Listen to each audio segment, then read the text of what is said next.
क्या, तो हम थोड़े से थ्योरी क्वेश्चंस की प्रैक्टिस कर रहे हैं, कैसे आएंगी, कैसी केस स्टडीज आएगी। हमने Levi and collection of GST chapter पढ़ चुका है, जिसमें मेनली हमने सप्लाई वगैरह की डेफिनेशन वगैरह पढ़ी हुई थी। क्लियर है क्या? तो पहला सवाल मैं आपके सामने दे रहा हूँ, ठीक है। पहली बार आंसर तुम्हारे मन में चीख चीख के चिल्लाएगा, तुम्हें चिल्लाना नहीं है, तुम्हें या तो कहीं पे नोट कर लेना है कॉपी में, बाजू में साइड में।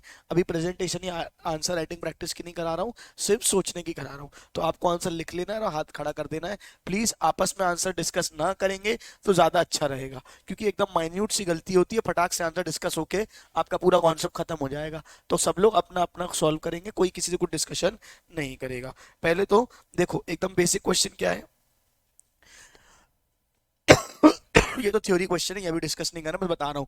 List the attribute to supply under GST even if made without consideration. तो विदाउट कंसिडरेशन कब कब क्या है, सप्लाई मान लिया जाएगा। विदाउट कंसिडरेशन कब कब क्या है, सप्लाई मान लिया जाएगा। क्या आप मुझे बता सकते हो विदाउट कंसिडरेशन कब कब सप्लाई मान लिया जाएगा?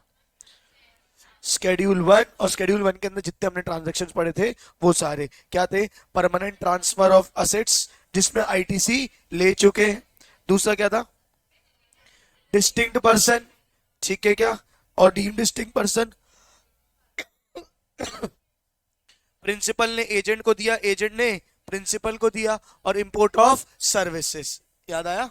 चलो अब आपको ये करना है, ये आपके सामने सवाल। State whether the following supply would be treated as supply of goods या सप्लाई ऑफ सर्विसेज। आपके सामने लिस्ट है, आपको बताना है दी हुई चीजें सप्लाई ऑफ गुड्स होंगी कि सप्लाई ऑफ सर्विसेज होंगी। अभी आप सिर्फ 1 2 3 4 5 और उसके आगे goods service goods service goods service आपको लिख देना है। जल्दी 2 मिनट का आपको समय दे रहा हूं, जल्दी से आप इसको एक बार करेंगे।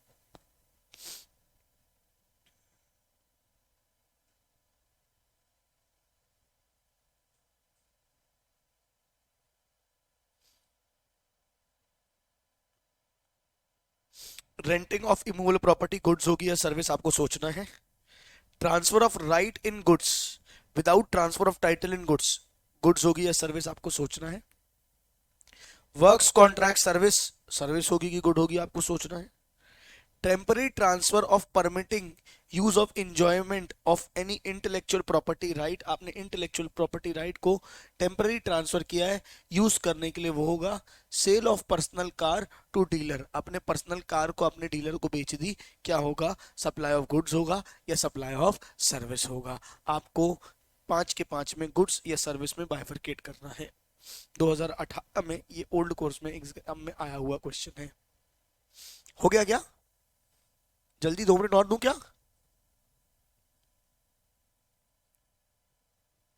हो गया?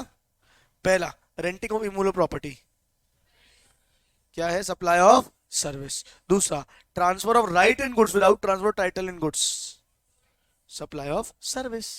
भैया transfer of right in goods है ना बेटा, आपने राइट ट्रांसफर किया और बोला है without transfer in title of goods. आपने टाइटल ऑफ गुड्स ट्रांसफर नहीं किया, ओनरशिप ट्रांसफर नहीं की है, आपने सिर्फ क्या बोला है कि आप इनको यूज करिए, तो आपने क्या किया है? सर्विस दी है। क्या दी है? Service.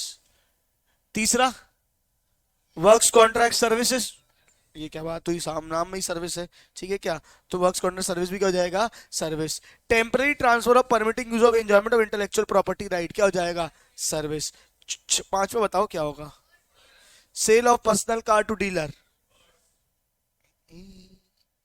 It is not a supply, क्योंकि गुड्स की बात हुई तो क्या है? एबीसी टेस्ट करेंगे, एक्टिविटी होनी चाहिए, course or furtherance of business होनी चाहिए, और कंसिडरेशन भी होनी चाहिए। आपने अपनी पर्सनल कार बेची है, आपने अपनी पर्सनल कार बेची है, क्या ये आपका बिजनेस है? नहीं। क्या इसमें सप्लाई आएगी? नहीं। तो आपका 5वां वाला ही गलत होने की मुझे उम्मीद थी। एक बार बताओ 5 में से किसके 5 सही हुए? एक भी छात्र के 5 सही नहीं हुए? 5 सही हुए? कितनों के 4 सही हुए? ऑलमोस्ट के 4 सही हुए। कितनों के 3? बाकी गलत हो गए 3। क्यों? नालायक, इतनी देर लगेगी क्या? चलो यहां तक समझ में आया सबको? 5th वाले का नो सप्लाई हो जाएगा बेटा, ठीक है? वो it is not a supply as given supply is not made without individual in the course of furtherance of business, since it is no supply it can not be bifurcated into supply of goods और supply of service. ऐसे आपको लिखना पड़ेगा। Clear है क्या? आया समझ में? चलिए आगे बात करते हैं। Supply state whether the following are supply of goods or service as per GST law in with brief reasons. आपको बताना है कि ये सप्लाई ऑफ गुड्स है कि सप्लाई ऑफ सर्विस है। सीएस प्रोफेशनल में आया हुआ क्वेश्चन है दिसंबर 2019 में। Mister x availed architectural service of his son living in France free of cost for designing his residential building and factory layout। चिल्लाएगा कोई नहीं बेटा, अपना अपना करो ना, पीछे हो जा भाई। पॉइंट बस ये है कि डिस्कस कर लोगे तो हिट लग जाती है, वो खुद से सोचने का मौका नहीं मिलता। 5 के 5 करो, फिर एक एक करके डिस्कस करेंगे।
हो गया?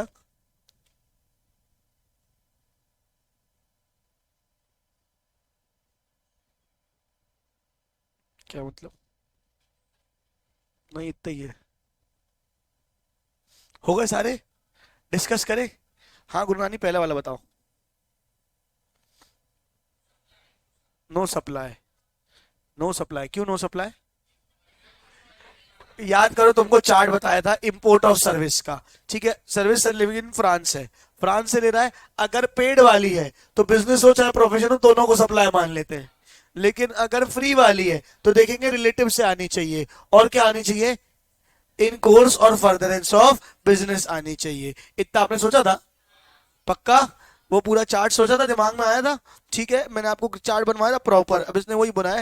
Here the service receive by mister X is without consideration that does not a supply, it is not subject to GST. लेकिन आप अगर लिख के आओगे इतना अच्छा जो मैंने आपको बताया, क्या लिख के आओगे? If import of services with consideration whether business or personal purpose, it is considered as supply, whereas if it is without consideration, it should be from a related party and for business furtherance of business, then only it is considered as supply. Hence as per schedule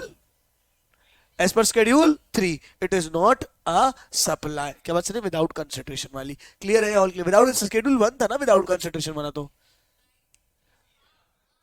without consideration was schedule 1, as per schedule 1 it is considered as no supply। Clear है क्या? आपके पास लिखा हुआ होगा। हाँ या ना फटाफट बोलो। सेकंड, रुक जाओ, साक्षी बताओ सेकंड वाला। Scrap of machinery destroyed by fire handed over to insurance company for settlement of claim. Supply service goods, goods. हाँ, scrap of machinery destroyed by fire service. Adarsh देखते क्या लिखा है इसमें। When the machinery is is handed to insurance company in return of insurance company, it is supply of goods। Service दिमाग में आई क्यों रहा है तुमको? मैंने अपने गुड्स दिए ना तुमको, बदले में तुम मुझे इंश्योरेंस क्लेम दोगे। कई की सर्विस दी, मेरे घर में आग लगी, ठीक है क्या, मेरे गुड्स जल गए, अब गुड्स जल गए, मैंने गुड्स हैंड ओवर कर दिए जले हुए, और मुझे इंश्योरेंस क्लेम मिल गया। ए बी सी एक्टिविटी है, in course of furtherance of business है, और कंसिडरेशन है। जब मैं अपने जले हुए गुड्स दे रहा हूं और बदले में इंश्योरेंस क्लेम ले रहा हूं, कौन सी सर्विस दे रहा हूं मैं? कोई सर्विस दे रहा हूं क्या? सर्विस का तो कोई सवाल ही नहीं पैदा होता। तुम्हारे मन में सवाल आना भी चाहिए था तो सिर्फ 2 आने चाहिए थे कि ये सप्लाई है भी की नहीं। अगर सप्लाई है तो एबीसी टेस्ट चेक किया, सप्लाई है तो ऑब्वियस बात है गुड्स होगा। सर्विस कब होती? जब प्रॉपर्टी ट्रांसफर ना हो, राइट ट्रांसफर ना हो, राइट ट्रांसफर हो। यहां तो सीधे सीधे आपने क्या दिए? गुड्स दिए, बदले में क्या ले लिया? Insurance claim. तो ये भी क्या हो जाएगा? Supply of goods. क्या हो जाएगा? Supply of goods. Lease of land for 2 wheeler parking stand, ये तो इजी। अनन्या, ये क्या हो जाएगा? Supply of service. Lease of land for 2 wheeler parking, supply of service. अच्छा, permitting use of registered patent for annual fee. ये भी क्या हो जाएगा, सर्विस। क्या बात समझ में आ रही है? आखिरी क्या था, ट्रांसफरिंग ऑफ टेनेंसी राइट, क्या हो जाएगा, सर्विस। आपको समझ आए चाहे ना आए, आपको ध्यान देना पड़ेगा। अच्छा ये एग्जिस्ट एग्जेप्ट है, एक second, how renting of property, नहीं नहीं, लेकिन ये सर्विस तो होगी, लेकिन ये सर्विस तो होगी, एग्जेप्ट है ना बेटा, क्या बोला इसने, हाउएवर क्या, the activity of transfer tenancy right is sequentially covered under the scope of supply of service in terms of section 7। ये क्या बात सर, क्या हो जाएगी, सप्लाई ऑफ सर्विस, ठीक है क्या। However renting of renting exempt है, ये बात अलग है, अपन आगे चल के पढ़ने वाले, अभी अपन ने पढ़ा नहीं है, लेकिन सप्लाई ऑफ क्या है, सर्विस है। हाँ बता दे रहा हूं, रेंटिंग एंटिंग सब क्या होता है, सर्विस, ठीक है क्या। आपको नाम से समझ आता है, transfer of tenancy rights, tenancy right मतलब आपने क्या दिया कि तुम मेरी जगह क्या करोगे, किराए में दोगे, या वो सारी टेनेंसी राइट मैंने अपने तुमको ट्रांसफर कर दी है कि तुम मेरी जगह किराए पे चढ़ाओगे, मुझे एक साथ पैसा दे दोगे, तो टेनेंसी राइट्स मैंने ट्रांसफर किए। जहां भी rent, tenant, ownership, right to use, ये सब ट्रांसफर होगा, हमेशा क्या होगा, सप्लाई ऑफ सर्विस। क्या बात समझ, जहां भी राइट टू यूज ये सब होगा, वो सब क्या होगा, supply of service. The activity of transfer tenancy rights is squarely covered under the scope of supply of service. एक बार सबके प्रोविजन देखो, इन्हें लिखे कैसे, स्टैट्यूटरी प्रोविजंस लिखने का तरीका देखो। Section 7 of CGST act, import of service for consideration whether or not is a supply. Yes, service is without condition, thus not a supply, it is not subject to GST. क्या बात समझ में आ रही है? फिर उन्होंने सेकंड बोला, as per para 1 of schedule 1 of CGST act. क्या बात समझ में, आपको पैरा एरा लिखने की जरूरत नहीं है, लेकिन अगर आप शेड्यूल का नंबर लिख के आते हो तो बहुत अच्छा होगा कि शेड्यूल 1 के हिसाब से ट्रांसफर ऑफ बिजनेस एसेट है, विदाउट कंसिडरेशन है, तो क्या हो जाएगा, ये सप्लाई माना जाएगा, ठीक है क्या। is considered as supply.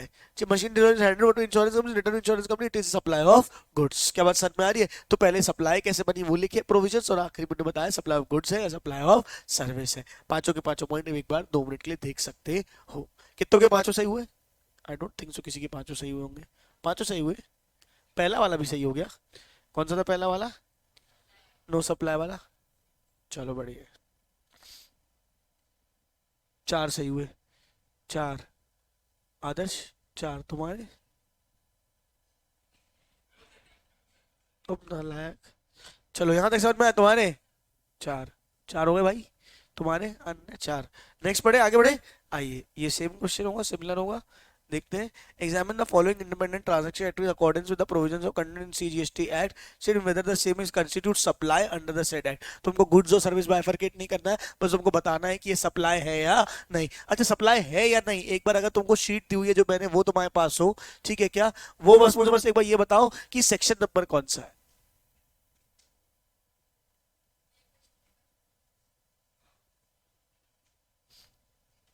Book में देखो, बुक में देखो, सप्लाई,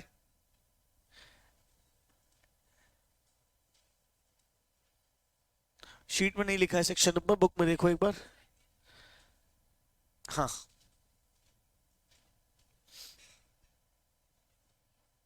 सेक्शन 7 है सप्लाई की डेफिनेशन, क्लियर है क्या। आओ अब एक एक करके, अपन ये अपन एग्जाम में भी दिया था ना शायद से, ठीक है क्या, इससे अपन को थोड़ा सा क्लैरिटी भी आएगी। कितने क्वेश्चन थे तुम्हारे एग्जाम में? 3 क्वेश्चन थे। अच्छा ठीक है, आओ पहला क्या है, Arya private limited enter into higher purchase agreement for 20 lakh with Anu machines private limited supply of heavy duty machine unit. आपको बताना है सप्लाई है कि नहीं है।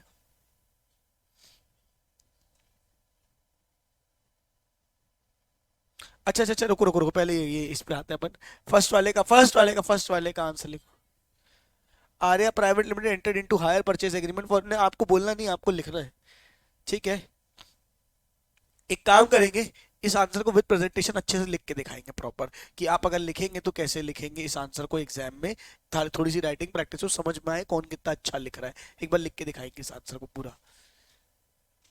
नहीं बनेगा तो मैं लिखूंगा ही, क्यों टेंशन ले रहे हो।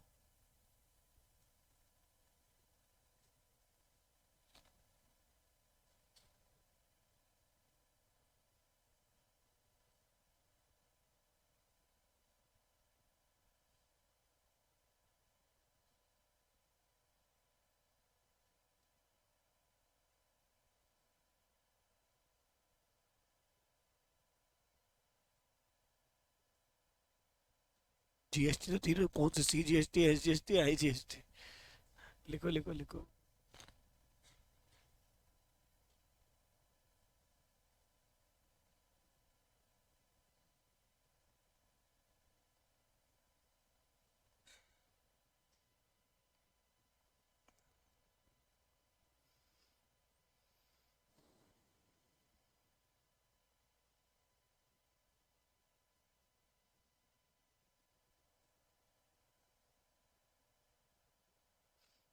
आपको यहाँ आंसर लिखना है, उसके बाद अपन डिस्कस करेंगे कि क्या है क्या नहीं।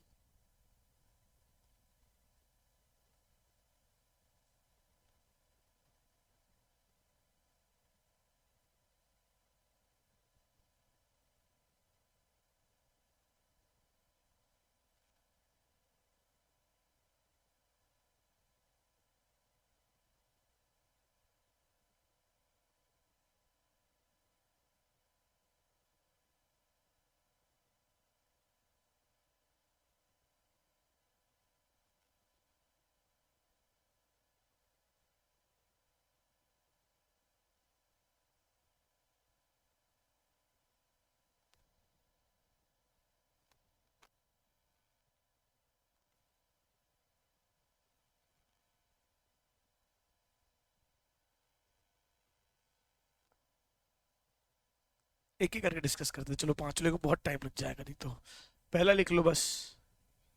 पहला लिख लिया, लाओ दिखाओ कॉपी।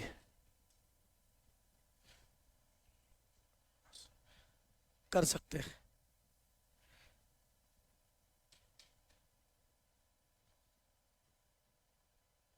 इसने तो लिखा है according to section 7 of CGST act hire purchase agreement is a supply.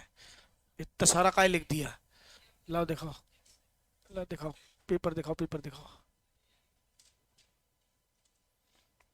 यहाँ क्या लिखा है किसने? As per the section 7 of CGST act it is deemed to be supply if it is activity and course of furtherance of business and for consideration and as per the schedule 2 of act as per the schedule 2 of the act at the give case it will be treated as supply of service. As per the GST Act, the above question states that transaction is done in furtherance of business with 20 lakhs consideration also involves transfer of goods, therefore considered as supply. ठीक है, transfer of goods नहीं लिखना चाहिए था यहाँ पे, क्योंकि supply of sorry hire purchase transaction supply of goods, supply of service नहीं होगा, सप्लाई ऑफ गुड्स होगा। हमने स्पेसिफिकली पढ़ा था कि हायर परचेज, और तुम लोग पूछ रहे थे एक्ट कौन सा है। एक्ट क्वेश्चन में लिखा हुआ है सीजीएसटी एक्ट, ठीक है, साफ साफ लिखा हुआ है as per the provisions contained in CGST act 2017। तो आपको कॉमन सेंस लगाना चाहिए था कि सीजीएसटी एक्ट आपको लिखना है। चलो एक बार आंसर पढ़ रहा हूँ पहला वाला। Hire purchase involves transfer of title in goods under an agreement which stipulates that property in goods shall be passed after a further date upon payment of full consideration as per Schedule 2 read with Section 7 of the CGST Act and thus classified as supply of goods and thus supplied as considered as supply of goods। जो ये लिखा है ये भी ठीक है, इसकी language गड़बड़ है, इंग्लिश गड़बड़ है, इसकी लैंग्वेज सही है। ऐसे करके मैं एक एक करके सबके दूसरे मतलब इनके दो पहला पॉइंट पढ़ लिया, बाकी का दूसरा पॉइंट एक एक करके सबकी कॉपी मंगाऊंगा। क्लियर है क्या? तो यहाँ साफ साफ क्या बोला है सेक्शन 7 ऑफ सीजीएसटी एक्ट में, supply is when it involves any activity of sale barter transfer exchange. अगर सही से लिखना होता तो ये लिखना चाहिए था, एक्टिविटी तो हमने बोली, लॉ ने थोड़ी बोली। It include sale transfer barter exchange lease disposal etcetera, ठीक है। It should be in course or furtherance of business and it should be done for consideration, then it is considered as supply, full stop. In the given case the goods are transferred after payment of full payment, after full consideration is received. It includes transfer in title of goods, hence and it is in course or furtherance of business and includes consideration, जैसे इसने लिखा हुआ था। Hence it is considered as supply, and it will be supply of goods. Hire purchase transactions are specifically mentioned that it is supply of goods in schedule 2। एक बार पहले मुझे revise कराओ, schedule 1 का क्या होता है विदाउट कर, शेड्यूल 2 का क्या होता है गुड्स एंड सर्विसेज का, शेड्यूल 3 का क्या होता है नाइदर गुड्स नॉर सर्विस। अब आपको 1 2 3 शेड्यूल भी आप लिख के जाओगे ना तो भी बहुत हो जाएगा आपके लिए। क्लियर है क्या? एक क्वेश्चन और सेकंड वाला लिखेंगे एक बार। Asha got LED TV of 52 inches from Sony Electrical Store in exchange of held for 52 inches TV। तो इसको अब लिखते रहिए, इसको ऐसे डिस्कस कर लेते क्योंकि इसमें लिखने कुछ है नहीं। क्या लिखोगे फिर से वही, sale transfer activity include sale transfer barter exchange, it is a clear case of exchange. ठीक है क्या? ठीक है, got LED TV Sony electronics stores an exchange for her old 52 inches TV, it is in course or furtherance of business है क्या? जिसने बेचा है तो बेटा, तो उस जिसने बेचा उसका तो है ना, उसका नहीं है, लेकिन आपने याद करो मैंने बोला था दोनों एंगल से देखेंगे, ठीक है क्या? तो जिसने बेचा उसकी एंगल से तो है, ठीक है क्या? Store in exchange 54 into consideration है in the form of TV. अरे यार कंसिडरेशन जरूरी है क्या? It should be in cash, तो तुमको लिखना पड़ेगा एक्टिविटी होनी चाहिए, activity include sale transfer barter exchange in course or furtherance of business and for consideration where consideration can be in cash or in kind also in the given case from the point of view of Soni electronic stores, ठीक है क्या? It is transfer या barter, it is transfer या exchange of goods, it is exchange of goods in course of furtherance of business and for consideration. Hence, supply of goods from Sony Electronics to Asha is supply of goods. Is supply of goods. Scope of supply in section 7 of CGSTX Sony Electronics told, but the supply of TV by Asha shall be included under scope of supply of only if it is in course of furtherance of business. इतने clear लिखा कि इसकी तरफ से क्या है? Supply of goods है, लेकिन आशा की तरफ से सप्लाई नहीं है क्योंकि वो in course of furtherance of business नहीं है। हाँ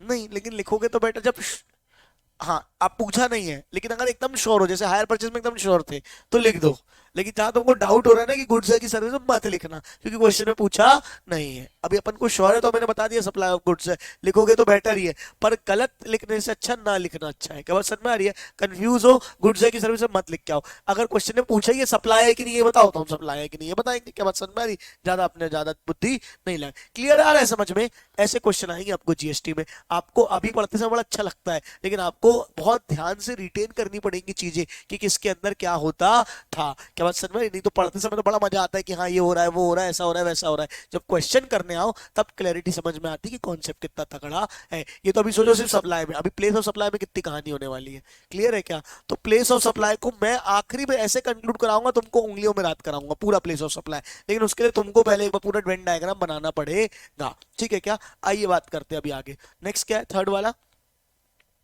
Messrs Bharat Electronics disposed scrap part of its electronic unit to a scrap dealer in the normal course of business. Supply है, in course or furtherance of business है ना? और क्या है? बेचा है, डिस्पोजल, ठीक है? उसने क्या किया है? स्क्रैप बेचा है, तो ये भी क्या हो जाएगा? Supply. The disposal scrap part electronic dealer in the hand of normal course of business and that should be considered as supply. Fourth वाला, mister Babu Lal, Mr. Babulal borrows an amount of 1.5 lakh from one of his relative, Mr. Shyamlal, and agrees to repay the entire amount of 1.5 lakh after a year। 1.5 lakh का loan लिया और बोला कि 1.5 लाख रुपए एक साल बाद चुका देंगे। अब बताओ सप्लाई ऑफ गुड्स है कि सप्लाई ऑफ सर्विस है? Not a supply. क्यों? Money is excluded from the definition of goods or services. It is neither goods nor services. Hence, there is no transfer of goods or services. Hence, it is not considered as supply. ठीक है क्या? यही section 7 के हिसाब से आ जाएगा। The act of borrowing without any interest fee is not considered supply, merely transaction money and shall not be treated as supply. ठीक है? आखिरी, Mr. Raj Enterprise applied a loan from State Bank of India against which loan processing fees and interest are charged by the bank. अब बताओ क्या होगा?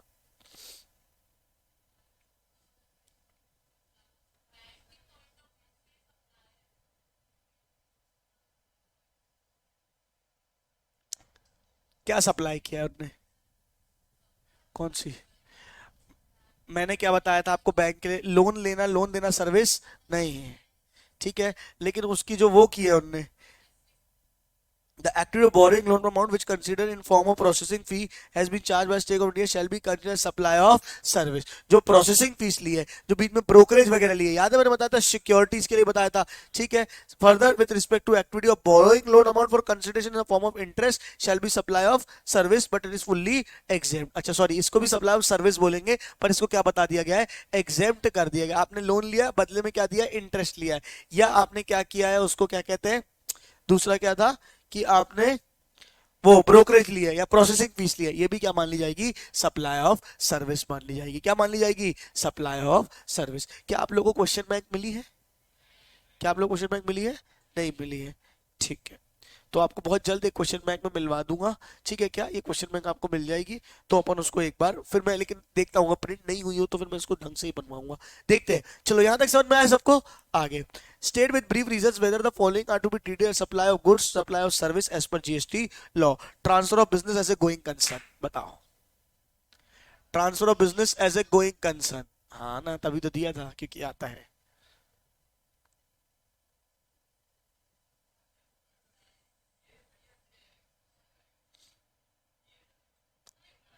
बताओ goods है कि सर्विस है, ये बताना है। Transfer of business as a going concern, not a supply of goods nor a supply of service, hence not liable to GST। याद करो मैंने एग्जांपल दिया था, मैं अगर चलते बिजनेस से उठ के चला जाऊं, साले इतनी कहानी बिछा बिछा के तुम लोग को एग्जांपल दो, किसी और को बिठा दूं तो ये बेचेगा, सरकार को लॉस नहीं हो रहा है, तो क्या है, ना सप्लाई ऑफ गुड्स ना सप्लाई ऑफ सर्विस। मैं दुकान बंद कर दूं तो डीम्ड सप्लाई मान लिया जाएगा, याद है तुम लोग साले, हाँ हाँ हाँ, नालायक। बोला ना गोइंग कंसर्न है ना, बोला तो रनिंग बिजनेस दे दिया किसी और को, ठीक है क्या, मेरी जगह कोई और आके गद्दी में बैठ गया, no supply. Renting of immovable property, supply of services. Permitting use of intellectual property right, supply of service. Clear है क्या? State any four activity which is neither treated as supply of goods nor supply of service under the GST law, ठीक है। Mortuary services, ठीक है, और क्या, actionable claims, और very good, ठीक है। Schedule 3 service from employ to employer, ठीक है क्या, इतने ये 8 दिए, आज में से आपको कोई कौन सा, वो नहीं, एम्प्लॉयर एम्प्लॉय की सर्विस को सप्लाई नहीं माना गया ना, ये समझ में आ गया। एमपी एमएलए की सर्विसेज, ये तुमको थोड़े से याद करनी पड़ेंगी चीजें बेटा। कॉम्पोजिट सप्लाई मिक्स सप्लाई के लिए पूछा गया है, ये जीरो रेट सप्लाई में अपन ने नहीं पढ़ा है, ये भी अपन आगे चल के पढ़ेंगे।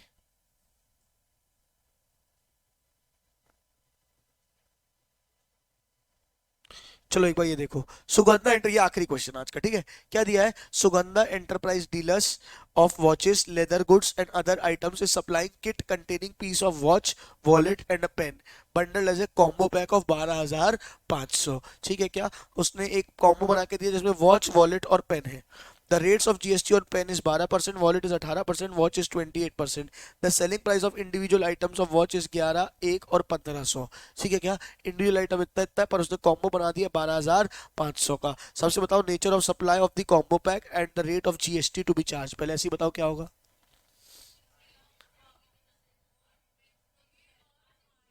आर्टिफिशियली बंडल्ड है तो ये क्या हो जाएगी, mix supply. In case of mix supply rate क्या लगेगा, हाईएस्ट रेट। तो हाईएस्ट रेट किसका है, 28%। अच्छा 28% कौन सी वैल्यू में लगेगा, 11, 1, 1500 तीनों को मिला के, कि 12,500 में, जितने में बेच रहे हैं उतने में। इंडिविजुअल प्राइस आपको बेवकूफ बनाने के लिए दिया, आपको लेना देना नहीं है। 12,500 में मैंने बेचा है, 12,500 मैंने कॉम्बो का प्राइस रखा है ना, तो कॉम्बो में रेट लगेगा सीधे सीधे कितना, 28% जीएसटी का। Each of the goods package and individual item can be supplied separately but is deliberately supplied co-jointly for a single contributed price. Hence the supply of all the items is the combo pack would be considered as mixed supply। ऐसे आपको लिखना है, mix supply. Naturally artificially bundled है, सबको separately बेचा जा सकता है, सबकी एक सेपरेट इंडिविजुअल आइडेंटिटी है। Hence it is not a composite supply, it is a mixed supply, it is a mixed supply। फिर in case of mixed supply highest rate of GST is charged which is 28% in the given case। That's it। 12,500 में 28% निकल जाएगा, हाँ या ना, फटाफट बोलो। अब आपको इनमें से बताना है कौन सी चीज कॉम्पोजिट है और कौन सी चीज मिक्स है। इसमें आपको बताना है कौन सी चीज कॉम्पोजिट है और कौन सी चीज मिक्स है। क्या है, sale of car with warranty coverage, sale of car with warranty coverage क्या हो जाएगा बताओ, कॉम्पोजिट। नेचुरली बंडल्ड है, ठीक है, कार में अलग से सर्विस अलग थोड़ी रहता ही है ना। फिर क्या है, gift pack with chocolates and books, ये क्या हो जाएगा, mix supply. Very good. Sale of refrigerator with power stabiliser, power stabiliser mix supply. क्या स्टेबलाइजर साथ में मिलता है, अलग से खरीदना पड़ता है। Are not inseparable and not bundled to natural necessities, they are mix supply. कभी भी फ्रिज के साथ स्टेबलाइजर नहीं मिलता है, आपको अलग से ही लेना पड़ता है, ठीक है क्या। अब फिर क्या है, hotel accommodation with complimentary breakfast, composite, ये तो पढ़ा ही था अपन ने, ठीक है क्या। Doctor providing consultancy and dispensing medicine, mixed supply, mix supply होना चाहिए ये। इनने composite, doctor providing consultancy dispensing medicine common supply as the principal supply is the medical supply. इनने कॉम्पोजिट बोला है, इनने क्या बोला है, composite. Doctor providing consultancy and dispensing medicine, ठीक है क्या। इनने बोला, इनने बोला, सुनो सुनो सुनो सुनो, ये क्या लिखा है पढ़ लेते हैं। Doctor providing consultancy and dispensing medicine is a composite supply as the principal supply is the supply of medicine, medical service, ठीक है क्या। इनने बोला कि डॉक्टर की सर्विस क्या है, प्रिंसिपल सप्लाई। इसमें एक प्रिंसिपल आइडेंटिफाई कर पाना, पीएनटी टेस्ट होता है, प्रिंसिपल, नेचुरली बंडल्ड और टैक्सेबल। प्रिंसिपल है तो ज्यादा मेन क्या इसको देखेंगे, प्रिंसिपल मेन कोई ना कोई एक चीज होनी चाहिए। तो सर्विस जो मेडिकल सर्विस क्या है, प्रिंसिपल। हॉस्पिटल जाते हो तो एक साथ बिल बनता है ना आखिरी में, ठीक है क्या, तो वो क्या हो जाता है, प्रिंसिपल सप्लाई। क्लियर है क्या, तो ये हो जाएगा तुम्हारा कॉम्पोजिट सप्लाई। क्लियर है क्या। अब एक बार अपन ये कॉम्पोजिशन स्कीम भी अपन ने नहीं पढ़ा है, ठीक है क्या। ये कॉम्पोजिशन स्कीम के क्वेश्चंस आ गए अब, ठीक है क्या। कॉम्पोजिशन स्कीम अभी अपन को पढ़ना बचा है, जैसे ये भी अपना प्लेस ऑफ सप्लाई और ये खत्म होगा, उसके बाद आगे चल के अपन कॉम्पोजिशन स्कीम ही पढ़ने वाले हैं। यहाँ तक समझ में आया सबको, बोलो फटाक से, ठीक है क्या। तो आज हम इतना ही कर रहे हैं, बाकी का अपन अगली कक्षा में करेंगे। आज की सभा समाप्त, बोलो सत्यनारायण भगवान की।